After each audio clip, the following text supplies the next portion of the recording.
my channel. So today is a very exciting video.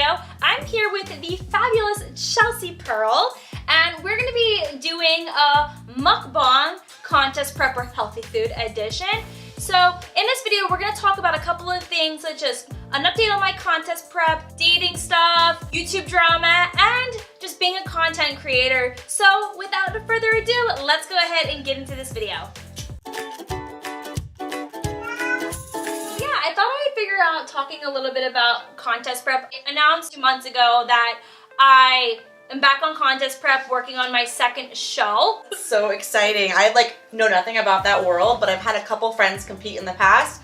Oh, and really? They sometimes share the food. Is that the most unenjoyable part of the process, or is it just talk us through that? Because I'm like a newbie when it comes to that. So right now I'm in a building phase, and I think I'm gonna be starting to end that next month, and next month we're gonna be cutting. So I can eat a little bit more carbs than usual because I decided to do like a 5.5 month process. I gained a lot of weight after my first show, and I was really embarrassed by it. I spiraled out of control. You have to have a healthy relationship with food. And I don't think I have an unhealthy relationship with food, but I think I did get to a point where I did binge eat. I was really unhappy about it. So right now I can eat a lot of beans and rice. I don't know how much carbs will be cut back because I have a new coach this time. That was gonna be my next question. Do you work with somebody to build your meals? Yeah, so my first show I had a coach working remotely. She lives in Minnesota. I really did like her. I just decided I wanted to take a different direction with my next prep. I wanted a coach that was based out of the Bay Area. And with my coach that I have now, I actually met her at the gym a week before my show. I saw her posing in heels in the studio room, and so I knew I had to talk to her because I immediately knew she was a competitor. Yeah. Why else would someone be walking around in clear stripper heels hitting the poses? I knew she's a bikini competitor, so I introduced myself. So that's how I met my coach. So she lives in the East Bay. So everything has still been done through texts and emails. I am gonna meet up with her soon because we are gonna do some more posing practice because I know my posing could still use some work, especially with transitions. And posing is not as easy as it looks. It's a lot of body twisting, sucking in your core. It actually hurts to pose, believe it or not. You think that just standing up and doing this little dangle with your arm and a stance looks easy, it's not. It hurts. You have to twist your body, your torso, and it'll hurt your back. And you're flexing everything. It's very purposeful. It's at a nightclub or something like that, or taking a photo with your friends. It's very calculated to show off certain muscle groups, right? Exactly, yeah. It's a very subjective sport. Every judge and every show, it's going to be different what you're going to be judged off of.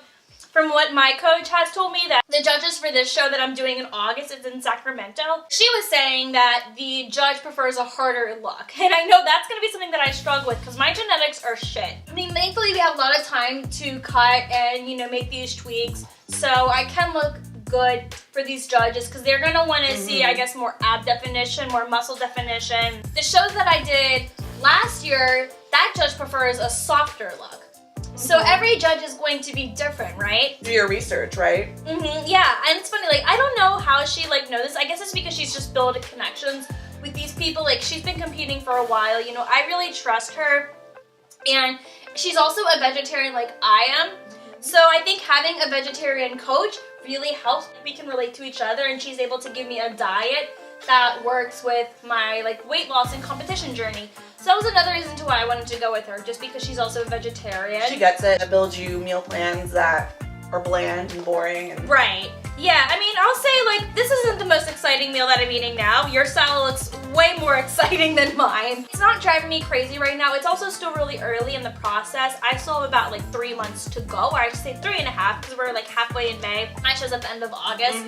So that's kind of where I'm at now. I'm in a building phase. I've lost about 6 to 8 pounds. It's fluctuating at the moment, but right now we're focusing more on building a lot more muscle and also losing fat. So I have dropped about, I want to say, 3.3% body fat, which is great because when I first started, I was at 26% body fat, and I weighed myself earlier this week at the gym, and they have a body fat thing that's more accurate than those regular scales, and it said around 23%. So I was okay, that's great. That shows that I really am losing fat, and my pants have been fitting me a little bit better. Good. So that is something right now. So it feels good to finally kind of have control over my body again. And that's one reason to why I compete, to kind of break the barrier of my bad genetics. I'm very maternal heavy when it comes to weight. Women in my family, like my mom, my grandmother, my aunt, they're a little bit larger.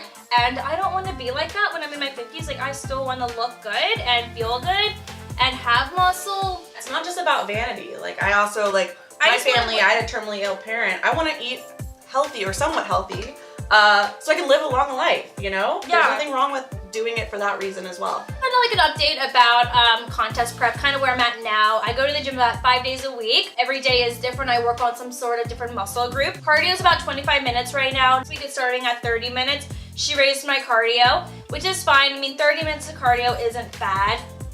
At all. Like, it's pretty normal, and it's only an extra 5 minutes, so that's not gonna really bother me. And I just kind of watch YouTube videos while I do cardio, so I maintain my sanity. And I always do cardio after I lift weights. I don't do it before I lift weights, because cardio just takes my energy away.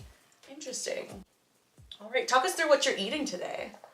I have black beans and spinach and rice. I'm a really picky eater. This is actually one of my regular meals that my coach has me eating on a daily basis. And I love black beans and rice, so this doesn't really bother me too much. I love spinach. And I put hot sauce. Hot sauce, guys. That is the key to everything when you're on contest prep. I tell you not. It gives your meals a flavor. Just trust me on that. Do you keep it in your handbag too? Because I have a friend who doesn't leave her house without like tapatio like in her bag. What? And I'm like, come through. Because you never know. Like, you might be at a restaurant and the food's not good, and if they don't have good hot sauce, like, there is no saving like bland scrambled eggs or like meals like that where you just a little bit of your favorite hot sauce on it, and like it changes it. Yeah, no, I don't bring hot sauce with me. Not that extra. My job has hot sauce and sriracha there, so I'll use that. I did bring my nut butter with me though, and then it exploded in my purse. That was not fun to deal with when I got to work, because I had a million calls and emails to check, and thankfully I had 2 calls that canceled. Like, okay, I need to focus on cleaning out my purse because my almond butter exploded in my purse. Oh, no. What are you eating right now? So I've got one of the Sweetgreen seasonal summer salads, and I didn't make any modifications. I just like ordered it straight off the menu. So it has like sliced cucumber, I think it has romaine, like baby kale in it, sugar snap peas, radish. It has these breadcrumbs. I probably want to get the breadcrumbs next time because they kind of like overpower stuff. So I've just kind of like left them scooped off to the side. And it has like this green goddess like ranch dressing. It's pretty good. Pretty darn good. And like Sweetgreen, they just have like so much stuff. So I know. I love Sweetgreen. I go to Sweetgreen a couple of times during work group lunches on Fridays. Since I'm on prep, Sweetgreen is probably going to be my go-to if I'm group leader. I was telling everyone in my office, like, I'm going to convert all you people to love Sweetgreen because it is the best salad you'll ever have. When I go to Sweetgreen, I order like the weirdest things. I'll put like falafel and sweet potatoes and chickpeas. And build your own, baby. I build my own salad. The other thing they do is they use all like organic local ingredients where possible, and all the meats, if you choose to get meat, are ethically raised, so like free-range, pasture-raised kind of stuff, so you don't have to worry about weird hormones or pesticides and stuff in your food. It's all like good, real deal stuff. That is a good point. They do that. It's a little pricey, but I think it's worth it because it's a damn good salad. You will not have another good salad like Sweetgreen. Could you not? I like going to Sweetgreen a lot. It's one of my go-to meals for lunch during work. It's a good one. Let's talk about dating. So you have a boyfriend. I'm just kind of curious. Did you meet him here in the city? Like, how did that work for you? How was dating like for you before you had a boyfriend in San Francisco? So I've been doing online dating for a long time. My current boyfriend and the boyfriend before that, we met on OkCupid. Okay. This was before Tinder existed. So my boyfriend now, we've been dating 6.5 years, which is like a lifetime in San Francisco. Most people don't even live here for 6.5 years. There's so much garbage selection in men on dating apps. In my experience, really niche down, like you said earlier about your YouTube channel, niche down your dating profile, like list the specific things you're into. So for me, it was like cars, video games, tech. I also love beauty and like girly things too, but I'm kind of a tomboy in some of those regards. My now boyfriend, he messaged me about video games. He asked me a question about Final Fantasy X, which I played a lot in my youth. But I knew it wasn't just like a copy and paste, like, hey girl, what's up? Like, want to hang out or get dinner somewhere, or like, I see you like food. You could tell that it was a very, like, he read my profile and like read between the lines. So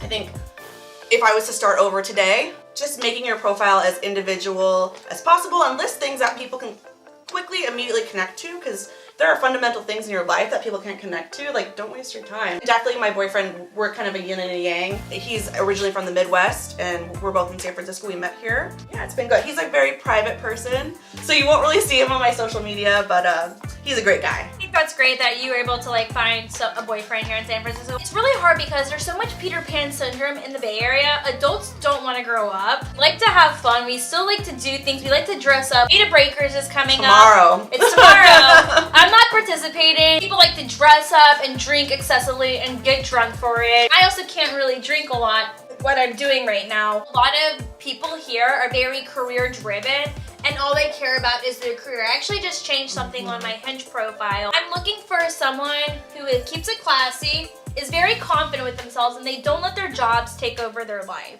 Because so many men, they work at startups, all they do is work. They work late, they focus on work during the weekend. It seems like they're always working and they have poor work-life balance and they don't make time for anything else. And I think personally that's on them. I'm gonna make it clear like, hey, you know, if your job is the only thing that you care about, then please don't interact with my profile because I want someone who's going to be available to me because my love language is quality time. If I can't spend time with you, how is this gonna work? Also, a lot of guys here, single guys that is, they like to travel a ton.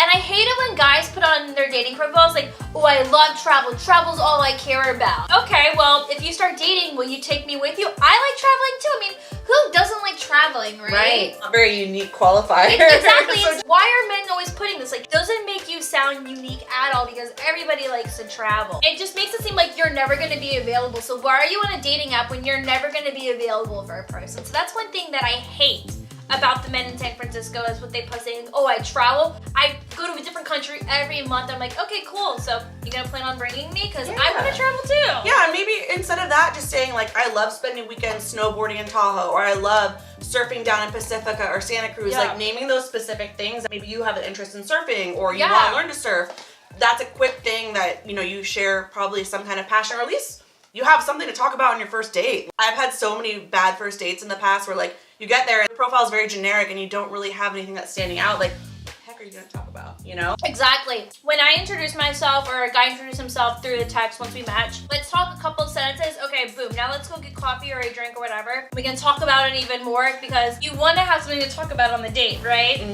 So I try to keep the conversation very brief because I just wanna meet this person right then and there. Let's see if we're compatible. And we'll take it off from there. And also I've noticed like a decline in my match rate on dating apps. And honestly, I just simply think that's just because men just don't think I'm attractive. My pictures are good. I have a good bio. I take nice pictures. I have my high quality shots, kind of like what I would post on Instagram. But definitely doesn't do anything for my ego. I haven't gone on a date since October. So in October, I went on like a bunch of different dates with guys. They were all good, they were all fun, just nothing else came out of them. And that's okay. And that's something that you experience a lot when you date in San Francisco is that fatigue. It's like you get fatigued, dating burnout is a real thing. Also, a lot of dates don't really lead to another date. And that's really frustrating. You gotta find that person that's gonna click with you. I think, you know, at the end of the day, a lot of people do want to be in relationships, or some people just want to hook up. I think subconsciously, people probably want a relationship later on in their life, and then they'll hook up, and then they'll eventually realize, like, okay, maybe I do like this person. It just depends. But if someone says, like, oh, I really don't want a relationship, I'm not looking for anything serious, that just means that they don't want anything serious with you. Like, how old are you? 27. 27. Okay, so I met my guy when I was almost 26. So I think that I immediately weeded out like anybody that was, I had the slightest inclination that we would have nothing in common or it was just gonna be a waste of time. You messaged me DTF or anything that was like of zero substance, you're eliminated. But I think that I purposely sought out guys who were a little bit older, but my boyfriend's only 1 year older than me. And How old are you? Really 32 this year. I knew you were in third. Yep. So yeah, I think that definitely that Peter Pan syndrome in San Francisco is so real and it's hard to understand until you're here. I say New York somewhat has that, but here it's like very, very apparent. I feel for you. I know what the situation is like. Yeah, you've been through it before. That's it that I was gonna go on. I was supposed to be back in December before the holidays. And it was actually on the last day of my first job. I'm meeting this guy in Redwood City. He lived in Santa Clara. And I was already skeptical. So I'm like, oh, he lives in Santa Clara. That's so annoying. I don't have a car. But I was still willing to meet up and give it a try, see where it could go. The guy was actually insanely attractive. He kind of looked like Zac Efron a little bit. And then then he canceled on me the day before, saying that he had holiday shopping that he had to do. Next. Clearly that was his way of saying, I'm gonna get out of this date, because why did it have to be on that day that you had to go holiday shopping? You could have just go on Amazon and do all that shit online. Seriously. He clearly avoided this date. You know, I don't know what made him not want to go on this date anymore, but let's be real. Honey, you did not need to do holiday shopping. You going holiday shopping is not a good excuse at all. You don't want to feel like a lower priority from the get-go, you know, than what he's got going on in his life. Like you said before, you need somebody who is available with that time, that's willing to meet new people and invest the time it takes to find a relationship. And it's gonna make you a priority. I'm saying like, I have to be the only thing that you have to focus on. I want you to have your own life. I want you to have your own independence. But I also want to be part of it and also still matter to you. And that's something that I've had a really hard time like finding, not just when I moved to San Francisco, but in other guys that I've had things and flings with. I've just never been really treated as a priority in any kind of sense, and that hurts. It's just kind of the update with my San Francisco dating stuff. I mean, I'm still swiping. It's nothing good has really come along. Match rates have been a little bit dry at the moment, but at least I get to focus on myself. Like, I try not to really like worry too much on when I'm gonna match with guys, but at the same time it is a little frustrating because I miss sex. I want to have sex. It's important. I don't want to like just have sex with guys. That's just like a benefit that comes with dating. Like, I really do want to build connections with other people. I just like having sex. That's all. Like, I want sex to be part of that. So next topic, the YouTube drama that's going on, especially in the beauty community. Where's my tea? Recording this on Saturday, May 18th. As of today, I mean, I think James Charles put out a response video this morning. Neither of us have seen it, so we're possibly not all caught up to date on what the current status is. Maybe we should watch it really quick, then we'll come back for you. Learn can be very, very tricky. When it comes to experiences that I've learned from in the past, a lot of times I've talked about being into straight guys. Now, this conversation is something that has upset and also confused quite a lot of people. So, in order to provide a little bit more context, well, we just spent about like 40 minutes watching that video. I think there are a couple things that we could probably address from the video. I definitely recommend you do watch it. He does have his own truth with receipts, and I think it's important and great that he shared that. Drama channels didn't have access to those messages between him and Jeffree Star, him and Tati, him and this Sam guy that he had a thing with. There were some things in the video where he started off were like concerning, and Chelsea and I are just like, what the F, like really? But I think it's really hard to say whose side do we stand with. Like, do we stand with Tati? Do we stand with James Charles? I'll admit, I've talked about James Charles on my channel like a tiny bit. I've always liked James Charles. I have his eyeshadow palette, and I was really frustrated with all the things that went down. I did unsubscribe from him. I'm taking a break from him because I was really furious with what was going on, what was being exposed, and I didn't really like that. And if someone is going to be a shitty human being, why would I support that kind of behavior? But I'm also furious because his eyeshadow palette is so good at the same time. Okay, sorry, that's a bad reason, but I mean, like, yes, I have his eyeshadow palette, it is good. I'll probably take a break from that too. Who's telling the truth? Because I feel like there's actually like 3 sides to every story. There's the one person's side, the other person's side, and then there's the truth. Yep. So true. I mean, I think the likes and the comments had more positive responses than negative responses. It seems like people are starting to resubscribe to him again. I'm just kind of curious to know what your thoughts are on this. I was never a James Charles watcher. Like, I knew who he was. Several years ago, before I was blogging full time, my last job, you know, I was in charge of hiring social media influencers to promote our app. So I was always entrenched in the world and knew who these people were and kind of understood the behind the scenes and you know, the rates that they would charge for in-video features and things like that. James Charles always struck me as somebody super immature and young. And with the stuff that's come out now, if I was on the brand side, I probably wouldn't be hiring him for anything. That's to say, like, I don't wish, you know, all the anxiety and emotional baggage is his cause for him. I wouldn't wish that on my worst enemy. Neither would I. And I can't imagine what James Charles has been going through and what Tati has been going through. I think both have been in a dark place, and if I was in James Charles' position where I had millions and millions of YouTube subscribers, I did something where I really messed up, and then it feels like the whole world has turned against me, that does become emotionally taxing. Generally, I say, like, I don't give an F what people think of me. I think, you know, there does come a time and a place where it's okay if things do get to you from time to time, because we are human. we have to be able to express our emotions. It's okay when things impact us. Yeah. People out there be like, I don't really care. Screw James Charles. I am not happy with his actions at all. I am taking a break from James Charles. I am a kind of person who doesn't believe in like crappy things. I don't believe in predatory behavior. I don't want to be struck as a hypocrite for supporting James Charles. Yeah. I can't support this behavior. People do make mistakes. Maybe in the future I may go back and like James Charles again, but for right now, like, I don't think I can really support him. I mean, I've never been a Jeffree Star person. The whole purpose of the James Charles video is like to preserve his PR and his image, and it's totally to save his ass. We can say ass on your channel, right? Yeah. But I do think it was really mature of him. Towards the end of the video, he does address and own up to some of his behaviors in the past have been, his ego has gotten to him, and he's gonna strive to do better. I was so happy he mentioned that. That was like my favorite part of the video, because I'm like, at least he addressed that. Predatory behavior and the sliding into guys' DMs that maybe aren't so interested, that's like a whole nother topic, but just from him owning up to like some of his actions in the past he's maybe not so proud of, and I thought it was good of him to at least address that. Even though with him being 19, that's still no excuse. He does have a lot of growing up to do. No one is mature at 19 years old. I sure as hell was not mature at 19 years old. Oh my god, I was awful. He hasn't even hit his 20s yet.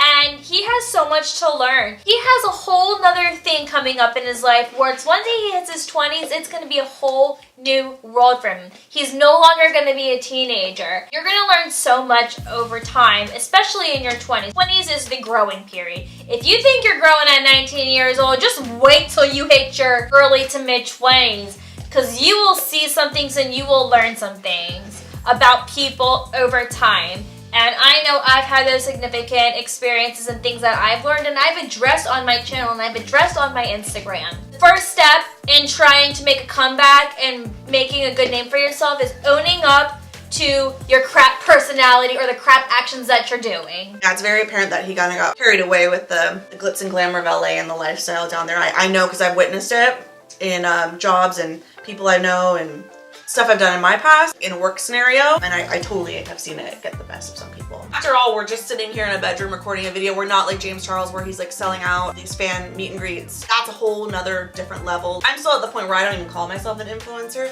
but James can call himself an influencer because he literally touches millions of lives. I think you are an influencer. You still have an influence on people. You don't have to have like a certain amount of following to be considered like a social media influencer. I consider myself to be a social media influencer. I'm not trying to like come across egotistical here. I am having influence on people. People will hit me up in my DM saying how much they love my content, and I'll even share that on my Instagram stories when people send these really nice messages saying how much my videos or my Instagram posts have really helped them or that they feel inspired. I am an influencer. I am influencing lives. And even if someone wants to send me like a hate comment, I'm still influencing them in some way. I said something that triggered their emotions, which is what you should be doing. You should be triggering emotions when you're on social media. You don't need to have a certain amount of subscribers or followers to be considered one, because as long as you're making an impact on someone and you're providing value for that person, that makes you a social media influencer. Even if you're just this regular person who doesn't do content creation, but you have a public profile and you're getting a lot of engagement and people like what you're doing, you're directly influencing people. You just don't know about it. Technically, you're an influencer. Does that make sense? Yeah. Personally, I always call myself a content creator first. Yeah, I like that name better too. You know, and I definitely don't like cheapening the value of the professional experience and just like the length of time I've had in the industry. So I just tell myself content creator first, and if that's a little too wishy-washy for whoever I'm speaking to digest, usually they're like, oh, you're like an influencer. And if they say it, yes, it's a synonym in that sense. But when I introduce myself to people, I always like say content creator first. It all still fits under that umbrella of making videos, Instagram, blog. You could be Yelp Elite and be an influencer. You could be on any platform. It's very fluid. To your point, exactly. You can be an influencer and it's not quantified by a number. Anybody can be an influencer. Chelsea is a full-time content creator. She's been doing this for a really long time, longer than me. I figured we would kind of transition into the last topic about being a content creator. I'm just kind of curious to know like how you got started and everything. How did you start getting brand deals? And if you have kind of any tips and tricks to tell people on how they can maybe become a full-time social media influencer / content creator. That would be nice to know, because you know, I think it'd be really cool if I got to do this full-time one day. But right now, I'm just focusing on just trying to provide more value for others. Yeah, that's actually a great place to start, because if you're not doing that at the end of the day, people can see right through you if you're doing it for the money or the fame or the perks. It's inauthentic, and you're not really going to touch and connect with people's lives, and that's what you want to be doing. You either want to be providing entertainment, answering somebody's question, or providing value, or providing a place that they can safely discuss different topics or learn. My story goes back to about 2007. I was really involved with like Yelp Elite. Like, I was writing reviews for my favorite restaurants and things in and around San Francisco. I went to SF State. I was just trying to meet new people, because meeting people when you're an adult is hard. Outside of the workplace, it's just really tough. Yelp Elite events, like the community aspect, like that was the original influencer marketing. They'd throw these events at a restaurant or at a museum, and they would have like drink sponsors, food sponsors, and you get to mingle with other like-minded people that love going out. There was a great energy to them. Like, for a lot of people back then, it was like a hookup scene. That's really? Yeah, I mean, all the events had open bars, and you're with a lot of like-minded people that are very outgoing or fun, at least in like the way they write or shoot photos and that kind of thing. It was like a cool community to be involved with. And I graduated in 2009 from college, and I started working in PR. I had some internships, because that was right when the economy tanked and finding a job was really hard. And I was working in food PR, and I found that at the end of the day, I was just so exhausted, but I still had this like drive to create content, and I was really interested in fashion and beauty, and I started a blog with my friend Mallory. It was originally called OMG Buy Me This, and we started writing about just pieces that we loved. This was kind of before personal fashion blogs were in style, so we would just take images from the retailer website, put them on the blog, and just write about one must-have item a day. Fast forward, that kind of evolved into personal style blogging, chelseapearl.com. Not today. Thanks. So I do, right now, fast forward to today, fashion, beauty, and travel. And I think that since I had this passion for it in the beginning, just creating content, finding community, impacting others, sharing my stories, when I started, there weren't really money-making opportunities. Like, sure, people were freelance. If you were a Yelper, there were lots of people that on the side freelance and write for the Chronicle about restaurant reviews and that kind of thing. And there was blogs were just kind of getting started back then. There weren't really that many people jumping in it for the get rich quick kind of thing, which I feel like content today has kind of become, oh, you're an influencer. You're just in it for the money. Or like people that start today, they're doing it because they want it to be a viable source of income in the future. So nothing wrong with that if you're also equally as passionate, but I think that like you, at the end of the day, you need to be passionate about what you're doing. You do. Otherwise, people are gonna see right through that. I mean, I started off wanting to do makeup. There was just too much competition out there, and I wasn't specific enough with makeup. I transitioned more of my makeup and beauty stuff more to Instagram, and I realized like on my YouTube channel, like I wanted to focus more on a topic that's not really like being addressed. Like there's not a lot of YouTubers based out of San Francisco. I also wanted to talk about like dating and single life in San Francisco and talk about my journey, and I felt like there weren't really like any other channels out there about that. A single girl giving advice to other single women. There's plenty of like relationship channels out there, but a lot of people are like married and in relationships, and I'm just like, well, we're the people who are single doing this. That's kind of the reason to why I got started, and I feel like I am unique. That's what makes me unique. I post some content about San Francisco because I love it.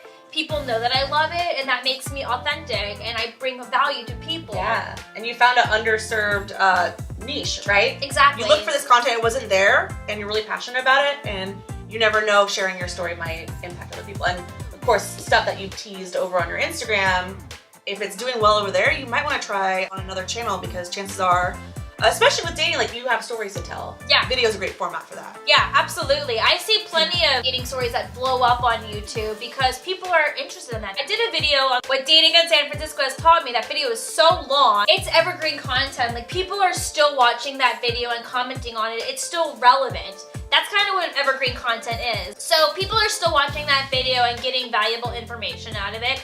I've gotten a couple misogynistic comments on that video, and I just delete and block and ignore. But for the most part, even the men that commented on that video, they've been pretty respectful. So it's really cool to like get these kinds of comments and interactions, because that's the kind of community that I want to build. I want constructive and thoughtful, productive conversation on my videos. That's what I encourage. So whenever I ask like a call to action question on an Instagram picture where I'm like, okay, what's your favorite thing to do, whatever, I'm doing this to build community. I want to start a conversation. And if someone thinks like, oh, this is so stupid that you're asking all these questions, well, I'm sorry. Like, all I'm just trying to do is build a community, get to know the people who are following me. So it helps me provide more valuable content for them. Yeah, a lot of people think it's like an engagement trick, like we're trying to get you to comment on our photo, but honestly at the end of the day... Technically yes, but in the sense we're trying to do it in a way where we want to get to know you. Yeah, provide helpful feedback for us because this is too. A very time-consuming hobby, if anything. I mean, if you get to the part where you are making money, it is great to get that monetary compensation because you are investing a lot in equipment and time and stress. I've had so many like tech disasters and meltdowns, lighting issues and corrupted SD cards and sleepless nights where I'm up editing but all my computer programs and softwares are crashing and running out of space on memory cards and external hard drives and just things where things go wrong. And it's literally since we've been filming this, the video has stopped many times. So just letting you know. Yeah, so it is a very time-consuming hobby. So it is great to get that feedback and really feel like there is a person on the other side of that screen consuming the content, and you want to maybe address what they're most interested in. It makes our job a lot more exciting too because you can run out of ideas too. So it's like a two-way street. We need you to help us give us more ideas too. If there's something that you want to see more of and you know that we haven't done, that's another reason to why we encourage you to comment so you can help re-inspire us. It's really important that we hear you because we want to provide content that's going to be valuable for you. So please send us suggestions on what you want to see and we will do it. That's what's important to us. These channels aren't for us. We're not making videos for ourselves. We're making them for you. It's not about us. It's about you. Sure, we might be sharing our story, but when we share our story, it's to kind of help to see if it will impact you. And we know that not one size fits all. What's worked for us may not work for you. That's okay, but we do it in hopes that it will help somebody. Absolutely. Do you want to talk now like a little bit about like the business side of it? Yeah. Because I've worked on both the PR and brand side and the influencer content creator side. Because the industry is so saturated, making that first impression is critical. And from the PR side, you actually remember who shows up to your events. Even if you're working at a PR agency and maybe you have some less sexy or less glamorous or less exciting clients, if I get invited to an event, it's something that I'm not super interested in, but it's with a great agency, I've never connected with them before, I will make an effort to go to their event. Just so they know that I showed up, at least going to their event, making a good first impression, because people will remember that you showed up at their event and you'll kind of be top of mind for when they do have paid campaigns or exciting opportunities, or even they have a PR list that they're getting started. Or if it's like a brand that maybe is just getting started and they haven't done a lot of content marketing yet, showing up, even if you're like, oh, they might not have a budget, well, they don't have a budget yet. So show up. Half of success is just showing up. So you have to show up and like make these connections and make yourself visible and kind of be your own best cheerleader / salesman. When you're doing evergreen organic content, posting about your favorite things, tagging brands in a thoughtful way that's impactful to them because they're gonna see that and remember that. Because again, the world is so saturated with people who want to become social media influencers, content creators. You might not be paid to post about your favorite foundation, but it's a great way to kind of get that conversation started. I am always posting on Instagram just like my favorite things. You guys know that they're not sponsored, otherwise I would say #sponsored. But I do tag brands. Some brands do notice it and they comment. Some brands don't give a crap. Or it's because they get tagged in so much stuff that they don't even get the chance to even see it.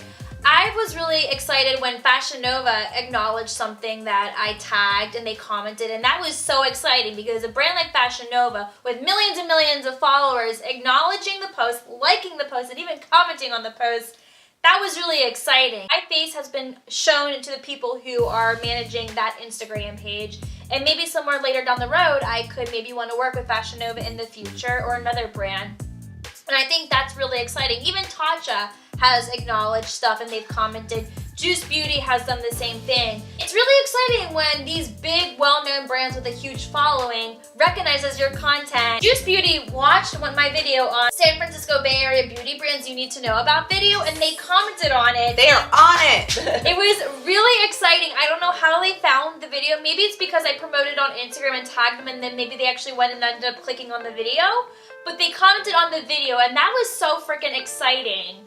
So that gives me an opportunity to maybe want to work with Juice Beauty later down the road, because when you make yourself known to these brands, that's how you build a connection. You think like, oh, well, they commented on your picture, big deal. You don't understand, like that goes a long way. Sorry, because under the blanket. I got a little distracted back there. Going to the dirt. Speaking from my experience on like the social media brand PR side, they are on it with their media monitoring because in a world where we have to be monitoring all these different social media channels for mentions of your brand, the fact that they found that and they were able to quickly engage in a thoughtful, meaningful way is awesome.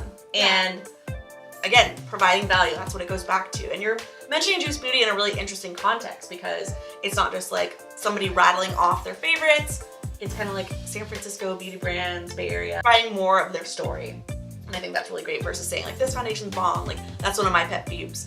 Yeah. One of my pet peeves is when just influencers just rattle off stuff and they don't even like explain what the brand is or what they stand for, or even just like the basic selling points of the product, like has great ingredients, comes in 50 shades, is a women or minority owned business. Like those are really important things. Really elaborating on what you're talking about and providing context and value. So I guess the last thing we'll talk about are brand deals and getting those sponsorships. Curious to know a little bit more about that. Shameless self-promo here real quick. I am going to be launching an ebook on this to go into the nitty-gritty of like how I monetize and stuff like that. But generally speaking, when you're trying to monetize your channel, I think you're going to make the most bang for buck with sponsored posts. Sure, you can make money on ads, affiliate links. The income can be really unpredictable. So I make most of my earnings from sponsored posts and collaborating with brands on, you know, a defined piece of content that they want for their channels, or they want to reach my audience with in an authentic way. You need to make a conscious effort to start knowing your worth and saying thanks but no thank you to a lot of the in-kind collaborations that come your way. You have to know when it is no longer worth your time for that like potential to be featured on their channel, or getting a product that you could go easily out and buy yourself. Content you produce is going to surpass the value of a product you might get in kind, such as like a lipstick. Like you could just go out to the store and buy that yourself. So really you have to make a conscious decision there first. And then next I would recommend starting to form those relationships with PR agencies that represent your favorite brands. Again, that's a long tail game. So you really need to build that relationship over time. Take an interview, offer to take them out for coffee, get on their mailing list to see what's new and happening with their agency and their clients. I have a question. Do you have an agent? No, I don't. I do it all myself. I like to joke that when my mom retires, she's gonna be my Kris Jenner. I want her to help like handle the management and sponsorships and negotiation side of things. And I kind of want to focus more predominantly on the creative and the execution side of things, and the marketing, of course, which I love. But I work by myself, and it helps me kind of preserve every dollar and cent that comes in, and also make sure that I have creative control. I do have friends that are represented by agents or agencies, and they have really good experiences with it. I've also heard the other side of things where like your name is just one in a roster of hundreds of content creators. So you might be getting presented in front of brands for opportunities that other people might be better suited for, and you might also be getting opportunities passed your way that are not really a great fit for your audience, so it's kind of a waste of time. So when you're kind of in control, you can kind of make those calls along the way. Next thing I would recommend is signing up for influencer platforms or marketplaces. These go by a lot of names. That's what I've done. There are hundreds of them. I always sign up for the ones I hear about through word of mouth recommendations from friends or fellow influencers. Occasionally you might have a brand reach out to you. They want to work with you in some way. They're kind of trying to push you towards that gifting kind of relationship. You politely decline, and they might counter and say, well, actually, when we do hire people, we use XYZ platform. So it could be Collectively or FameBit or Revfluence, which is now called Aspire IQ. There's hundreds of these platforms. I use Heartbeat. Heartbeat, I haven't used that one, but I am on their mailing list. So there's hundreds of these. If you have the time, sign up for each one of them.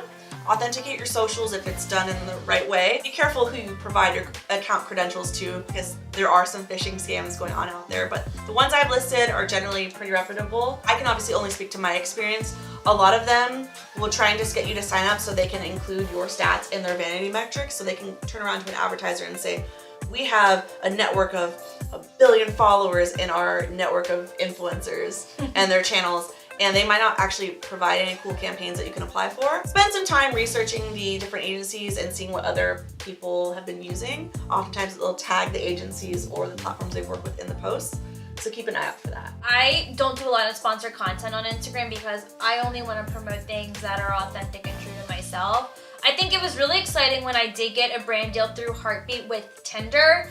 that was the best thing I could have ever promoted on my Instagram, because my Instagram is all about dating and being single, and Tinder is a dating app. That is on brand. On brand. Is it my favorite dating app? No, but I do use it from time to time, and I thought it was perfectly fine to promote, and I have a little bit of ROI where people clicked on my link to download Tinder. Well, I don't know if they actually ended up downloading it, but they clicked on the link to download Tinder, which was really awesome. It's all about being authentic and true to yourself and promoting things that are on brand. If I ever get a chance, I'll promote brands that are related to beauty and things that I like, because I still do post about beauty from time to time on my Instagram. So I'm gonna just continuously to promote things to be on brand as possible, or if it's something that I genuinely truly love, I will promote it. The other thing I would recommend if you're looking to get more paid sponsorships, or even just really exciting in-kind collaborations such as press trips or brand trips, or things that provide value to you but they're also of value to the brand, pitch in a meaningful way. What I mean by pitching in a meaningful way is not just like DMing the brand that you want to work with and saying, let's collab, or like, who can I contact for collabs? Reach out in a compelling way with an idea that is going to get them excited about the opportunity. So for example, I recently did a hotel staycation with my mom for Mother's Day. We shot some Mother's Day content. I pitched my contact at the hotel that I had an idea for a Mother's Day staycation. Spa day, wine, girls trip. Really awesome. And it's good for me because I get the perks of staying at the hotel, getting those services, getting a service in exchange at the spa, and then they get free content out of it. And for me, free advertising. It's a two-way street and it works both ways. Think about it this way. If you're the PR person or the person handling marketing for this brand or service, if somebody pitches you, it's now on them to like come up with an idea of how to work together. They have to do the research on you and like go through your hundreds of videos and see who you are and what you actually do. And that's actually putting more work on their plate. So if you can do some of the work for them and make them look good to their boss because you had this really compelling, unique, original idea, it's gonna make them look good at their job. And doesn't everybody want to look better at their job? Yeah. One thing I like to do, if there's a brand I love and we don't have a relationship yet, but I've talked about their product in a video, I will find their marketing email or their generic customer service email and just send a quick note. Hey, love your brand, love your products. I actually mentioned you in my skincare empties video, and I'll link it to the second marker in the video. So they don't have to like watch the whole thing. Yeah, it saves them so much time. And then wrapping up the email with quick next steps. Would love to stay in touch for future opportunities, to work with you, or maybe be added to your media list. And just leave it at that.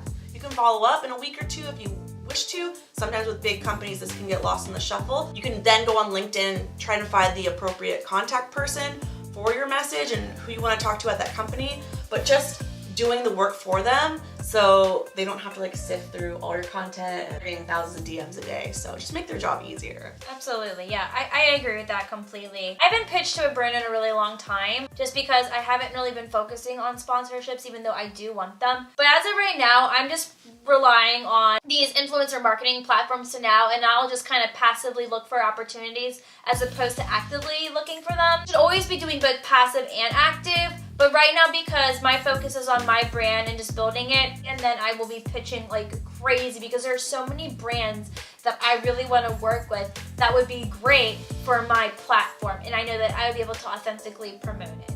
But it's about focusing on the value that you're bringing to your audience and whether you're going to be authentic or not. Because at the end of the day, that's what matters. Because the ROI is going to drive them to that brand to want to be a consumer for that brand because you authentically promoted it. So that is all the tea that we had for now. I know this was really, really long, but hopefully the timestamps helped you with the things that you wanted to know from us.